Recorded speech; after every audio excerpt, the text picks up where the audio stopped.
Today we're off to visit another ruined medieval fortress, and this time in the province of Namur in Belgium, Poilvache. The site is located a bit up north from Dinant on a steep rock overlooking the Meuse River. The most prominent feature of Poilvache, easily visible from the road running along the Meuse, are the ruins of the castle. Before we go on our tour, I want to quickly sketch the historical context. The name Poilvache actually means cow's hair. One of the many legends about the name says that it came from when the castle was besieged in the 14th century. The besieged had left the castle to search for their cattle and had been captured by the besiegers from Dinant. The enemy disguised themselves by dressing in the prisoners' clothes and cowskins and entered the castle together with the cattle. A sort of Trojan cows, if you want.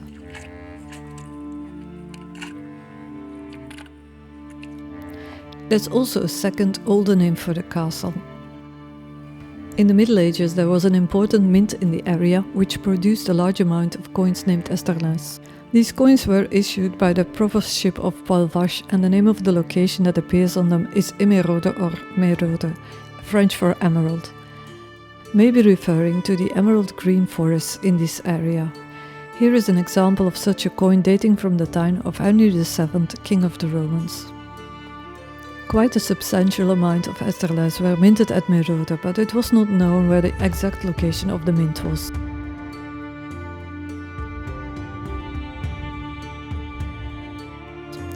In the 19th century, a Mr. de la Fontaine identified Meraude or Emeraude as Poilvache. The period in which the castle played an important military role stretched roughly from 1228 to 1430. The first period was the Luxembourg one from 1228 to 1342, where the castle defended the north border of the Luxembourg territory. The best-known lord of the castle in that period was John the Blind, King of Bohemia. John went to the castle several times. He had become blind after a failed surgery on his eyes in 1340. This didn't prevent him from taking part in the Battle of Crécy, during which he was unfortunately killed on 26 August 1346. A bit of Burgundian trivia. 2 centuries later, his remains spent a few years near those of Charles the Bold in the Cordelier convent in Luxembourg, but that story is for another video. A few years before his death, John the Blind had sold Poilvache to Marie d'Artois, Countess of Namur. In 1421, Marie's death-ridden grandson Jean sold the county of Namur to Philip the Good, Duke of Burgundy, on the condition that he could benefit from the usufruct of his former county. And thus Poilvache came into the hands of the Dukes of Burgundy. Philip made sure the castle was repaired and improved, but it was in vain. In 1430, the Prince-Bishop of Liège, John of Heinsberg, arrived with an army of 30,000 men with reinforcements from Huy and Dinant and laid siege to the castle. Poilvache could not resist the heavy artillery. To make sure there would never be a threat again, John had the castle and other buildings dismantled. What remained of Poilvache was destroyed in 1554 by the troops of French King Henry II. Enough about history. Let's get on and start our visit. There are several ways to get to the castle depending on your mode of transport. Starting from Huy, the village at the base of the rock, you can hike uphill through the woods. It's also possible to drive or bike to the castle via the north and park your vehicle near the entrance. The first thing you encounter on site is the ditch. Originally there was a drawbridge here leading to the gate of the site. An old map of 1570 shows the supports of the drawbridge. Depending on the time of the year, you can see the ditch quite well or not at all because of all the vegetation.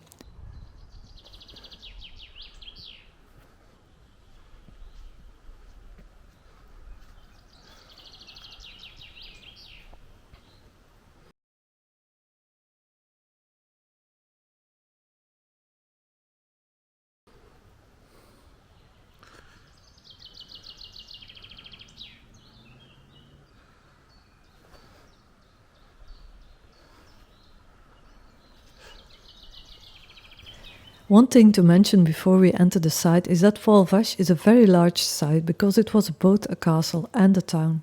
The castle lies on the east side, or on our right, the town lies behind it. In the past, one had to pass through 3 gates. Nowadays, not much is left of them. The first gate was modified in the 19th century. The arch was removed and the entrance itself widened.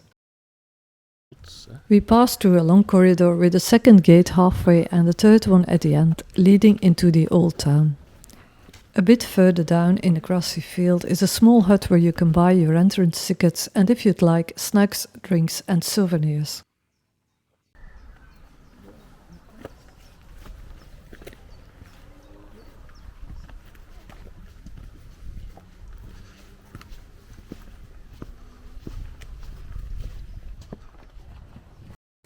Ouais, franchement, c'est super cool. Vraiment bouche oreille parce que je faisais vraiment ça pour un plaisir. Il y a rien de... We have our tickets and guidebook and we continue with our tour. We get to a room where there was once a cellar with arrow slits. In the distance lies the valley and the river Meuse.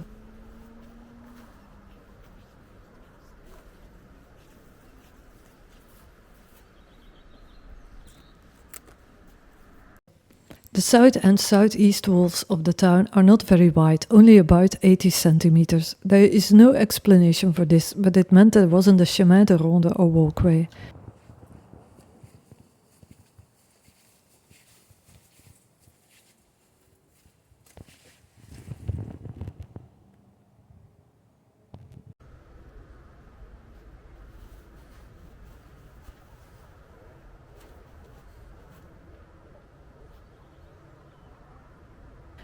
The siege of 1238 proved that the chemin de ronde was essential, so pillars were built against the wall, which allowed the construction of a walkway on top of it. Unfortunately, this didn't help much. The walls were destroyed anyway.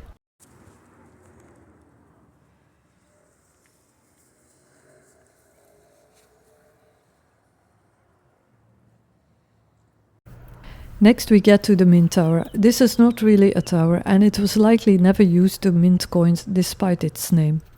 There are only 2 arrow slits and there was never an upper floor or chemin de ronde. If you're lucky or a hawk, you can see the castle of Crèvecoeur near Dinant from here. A castle which we already covered in a previous video.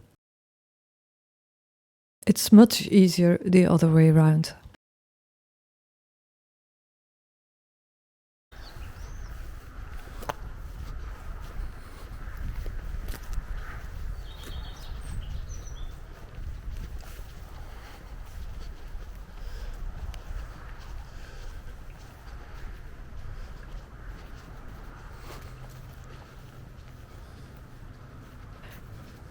A bit further up we climb the stairs of the South Tower. This tower is the most visible one from below, but also the one that was destroyed the most. The arrow slits are no longer visible. The tower was another good observation spot because it offered an excellent overview over the whole valley.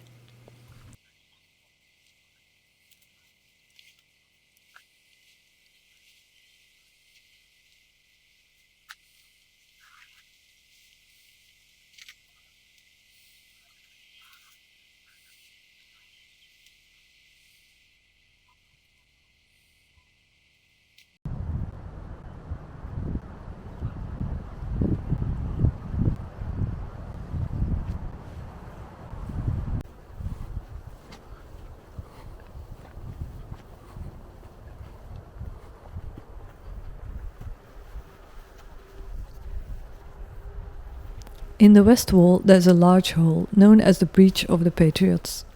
It was originally a window with a bench, meant to get some light into the houses.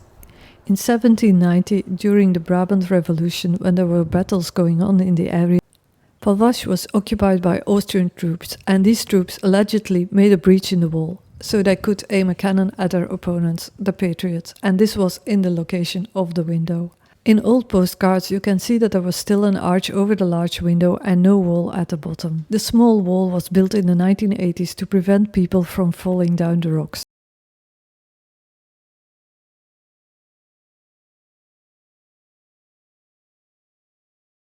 The west and north walls were not exposed to artillery but were still fortified.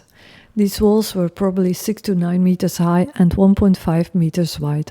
There was a chemin de ronde, the corbels are still visible. The holes in the wall were probably meant to support the scaffolding used during the construction of the walls. Some scraps of the wooden beams in the holes were analysed and they date from around 1325.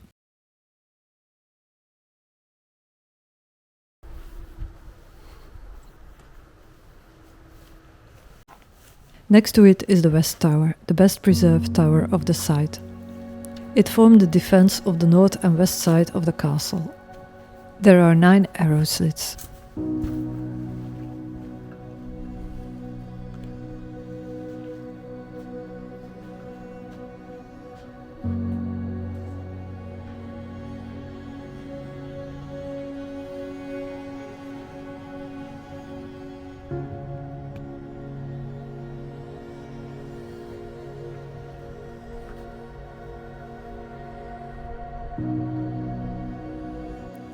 When we leave the tower, we keep to the left and walk along the north wall. We visited at the height of summer, and further up the walls were completely covered by weeds and shrubbery. Poilvache is also a nature preserve.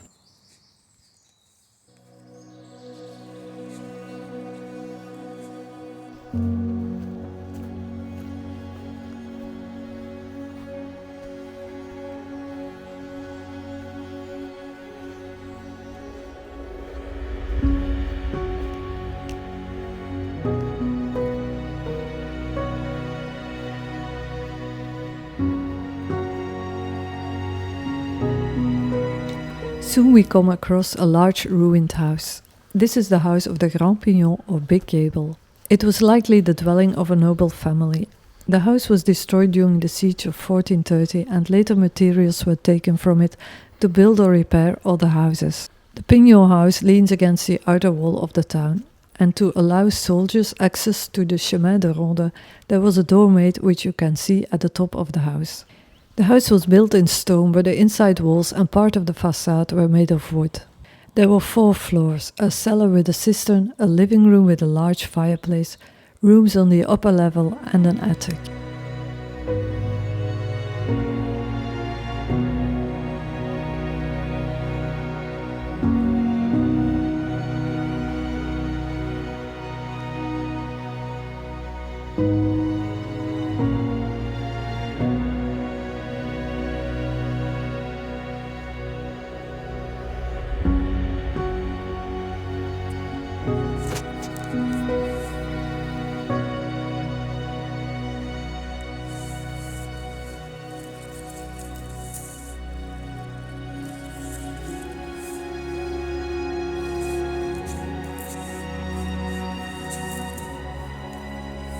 The town had 2 types of buildings, timber-framed houses and stone ones, or a mix of both.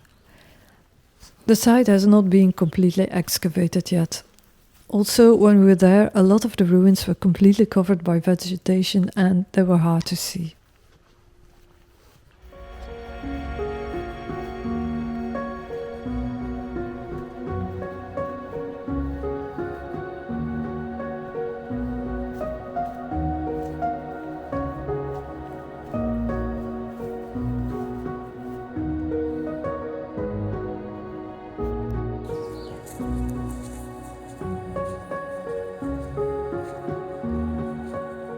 The iron door at the back is the entrance to a cistern or water tank. It's the biggest one of the 3 that have been discovered in Poilvache so far. Restoration work was done on it to consolidate the construction, and it looks like it's now used as a storage room. It was partially built above ground. The holes in the ceiling are meant to bring up water from the tank.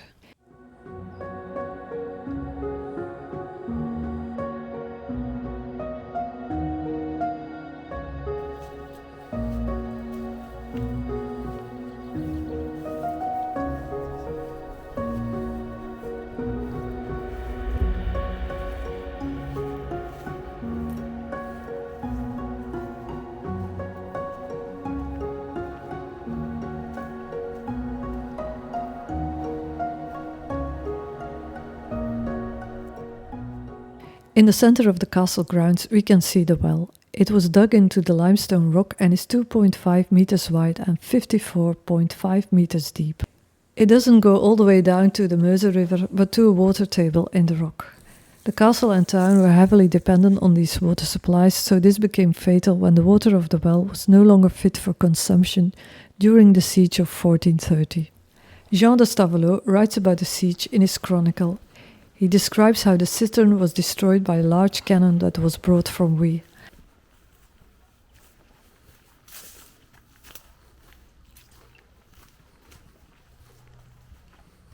We pass through a 19th century romantic doorway into the governor's room. The name governor's room was given to the room at a later period, but there was never governor in Poilvache. There used to be a fireplace in this room, of which the uprights are still visible in old postcards. There was also a tiled floor in this room, but both features have disappeared, aka were stolen since the 19th century.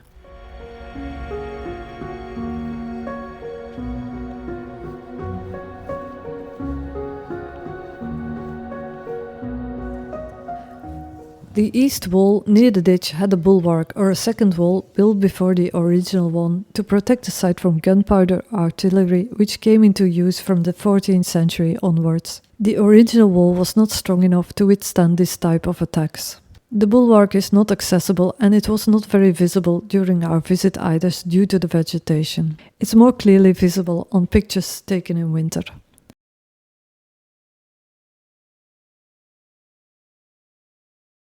The guide you get at the start of your visit does not include info about all the towers on site, so the one in the northeast corner is one of them and I don't know much about it. In the middle of the east wall we encounter the Bohemian Tower, named after John the Blind. Originally, the 13th century castle consisted of a square space without towers. After 1238, 4 towers were built on the eastern and northern side to improve the defense.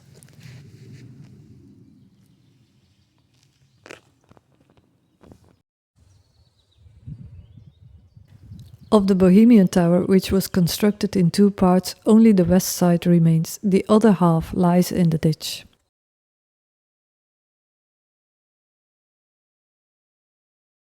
There was a keep or donjon in Poilvache, likely built at the beginning of the 13th century.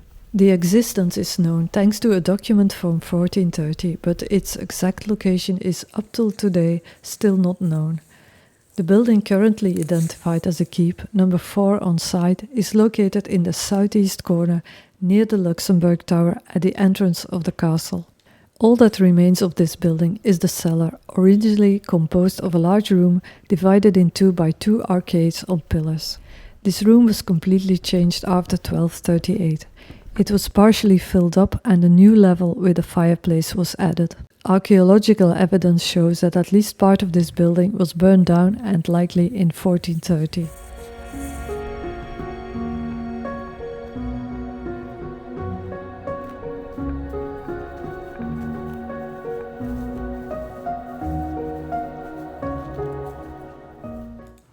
The Luxembourg Tower nearby, which could be entered from the keep, is a round tower at the entrance of the castle. It's not accessible during visits.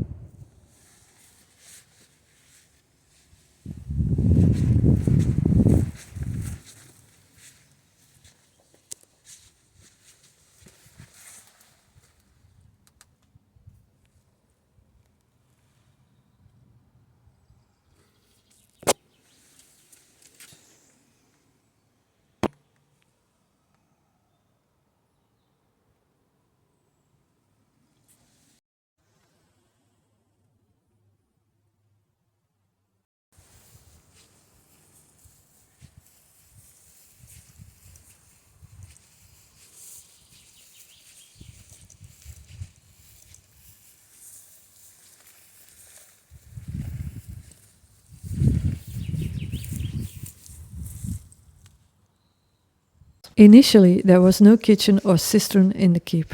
These were added later on in an annex. Also nearby are the ruins of some houses and what remains of a room with an oven.